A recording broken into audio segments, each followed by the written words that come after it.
तो चलिए सुनाना शुरू करते हैं करवा चौथ की कहानी। एक साहूकार था, उसके 7 बेटे थे। सातों भाई बहन साथ ही खाना खाते थे। एक दिन कार्तिक लगते ही करवा चौथ का व्रत आया। तब सातों भाई बोले कि बहन आओ खाना खाएं। तब बहन बोली कि आज करवा चौथ का व्रत है, चांद उगने के बाद खाऊंगी। भाई ने सोचा कि बहन भूखी रहेगी। एक भाई ने दीवा लिया और एक भाई ने छलनी लेकर दीवार की ओट होकर दिया चास के छलनी ढक दी और आकर कहा कि बहन तेरा चांद उग आया है, देख ले, अरग दे ले। बहन अपनी भाभीियों से बोल कि आओ भाभी अरग दे ले। सारी भाभियां बोली कि बाई जी तुम्हारा चांद उगा है, हमारा चांद तो रात को उगेगा। तब उसने अकेले ही अरग दे दिया और भाइयों के साथ जीमने बैठ गई। पहले गस्से में बाल आया और दूसरे गस्से में कंकर निकला और तीसरे गस्से तोड़ते ही ससुराल से बुलावा आ गया और कहा कि भाई का आदमी बहुत बीमार है, जल्दी भेजो।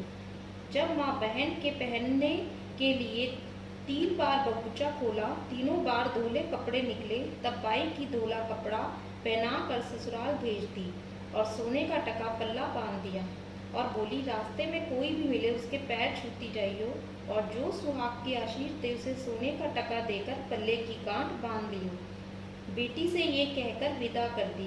रास्ते में जो मिले उसके पैर छुए। सबने यही आशीर्वाद दिया कि सीली हो, सबेरी हो, बहुत भाइयों की बहन हो, अपने भाइयों का सुख देख उसमें से किसी ने भी सुहाग की आशीष नहीं दी। ससुराल में पहुंचने पर छोटी ननद खड़ी थी। वह उसके पैरों लगी तो वह कहने लगी कि सीली हो, सपूती हो, पुत्रों की माँ हो, मेरे भैया का सुख देख। यह सुनकर उसने तभी 7 गांठ बांध ली और सोने का टका ननद को दे दिया। अंदर गई तो सास ने पीड़ा नहीं बिछाया, बोली ऊपर पति मरा पड़ा है, वहां जाकर बैठ जाओ। जब वह वहां गई तो पति मरा पड़ा था। वह वहीं बैठ गई और रोने लगी। उसकी सास बची कुची रोटी दासी को देकर कहती कि बहू से बड़ी को दे आ। ऐसे होते होते मंगसीर की चौथ आई। चौथ माता बोली करवा ले, भाइयों की प्यारी करवा ले, दिन चांद उगानी करवा ले, घनी भूखी करवा ले। तब वह चौथ माता को देखकर बोली कि माता तुम्ही ने उजाड़ी है, मेरा सुहाग देना पड़ेगा। चौथ माता ने कहा पौ की चौथ आएगी, जो मेरे से बड़ी है वो तुझे सुहाग देगी। इसी तरह पौ की चौथ माता आकर चली गई, माँ की फागुन की आकर चली गई, जेठ की, चैत, बैसाख, आषाढ़, सावन की, भादों की सारी चौथ चही जवाब देती कि अगली चौथ आएगी, उससे कहियो कि वह तुझे सुहाग देगी। पीछे आसोज की चौथ आई। उस चौथ ने कहा तेरे ऊपर कार्तिक की चौथ नाराज है, उसी ने तेरा सुहाग लिया है और वही तुझे सुहाग देगी, उसका पैर पकड़कर बैठ जाइयो। यह कहकर वह चली गई। पीछे कार्तिक की चौथ माता आई, गुस्से से बोली भैया की प्यारी करवा ले, दिन में चांद उगानी करवा ले, घनी बुखाली करवा ले, व्रत खंडनी करवा ले। तब साहूकार की बेटी पैर पकड़कर बैठ गई और रोने लगी और हाथ जोड़कर बोली हे चौथ माता, मेरा सुहाग तेरे हाथ में है, तुम्हें देना पड़ेगा। चौथ माता बोली कि छोड़ पापनी हत्यारे, मेरा पग क्यों पकड़ बैठी है। वह बोली माता मेरे से बिगड़ी है, अब तुम्हें क्यों मेरा सुहाग देना पड़ेगा।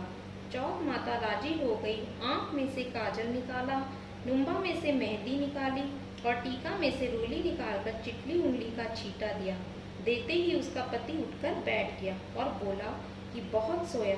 तब वह बोली कि तुम क्या सोए, मुझे तो 12 महीने हो गए तब चौथ माता दे सुहाग दिया है।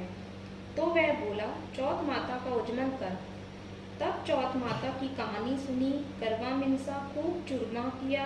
दोनों पति पत्नी जीम कर चौपड़ पासा खेलने लगे। नीचे से उसकी सास ने रोटी भेजी तो दासी ने आकर देखा कि वे दोनों तो चौपड़ पासा खेल रहे हैं। सास देखकर खुश हो गई और बोली क्या बात हुई। वह बोली मेरे तो चौथ माता आई है। यह कहकर सास के पैर लग ली और सारी नगरी में ढिंडोरा पिटवा दिया कि पुरुष लुगाई बेटे की माँ सब कोई चौथ का व्रत करियो, 13 चौथ करो, नहीं तो 4 करो, नहीं तो 2 तो सब कोई करियो। हमें भी दियो कहते सुनते हुंकारे भरते अपने परिवार का सुहाग दिया।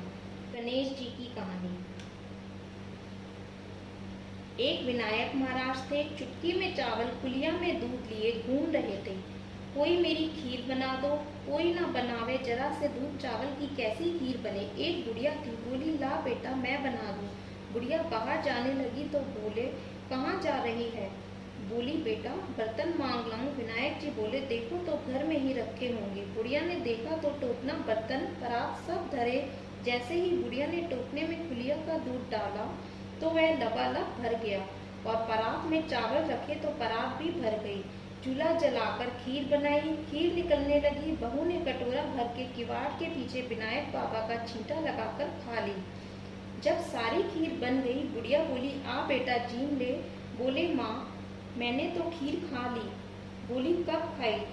तब बोले जब तुम्हारी बहू ने खाई। तब सास ने बोली तूने कब खाई। बोली निकल निकल जावे थी तो मैंने कटोरा भर विनायक बाबा का छींटा देकर खा ली। तब बुढ़िया बोली अब क्या करूं बाबा। बोले भर भर कटोरे बांटते। बुढ़िया ने बांट दिए। गणेश जी की कृपा से बेटा पोता हो गए, घर भर गया, झोपड़ी में लात मारी महल बन गया, भर गया, खूब धन हो गया। जैसे विनायक बाबा बुढ़िया ने टूटा वैसे सबके टूटे, कहते सुनते हुंकार करते। बोलो गणेश जी महाराज की जय।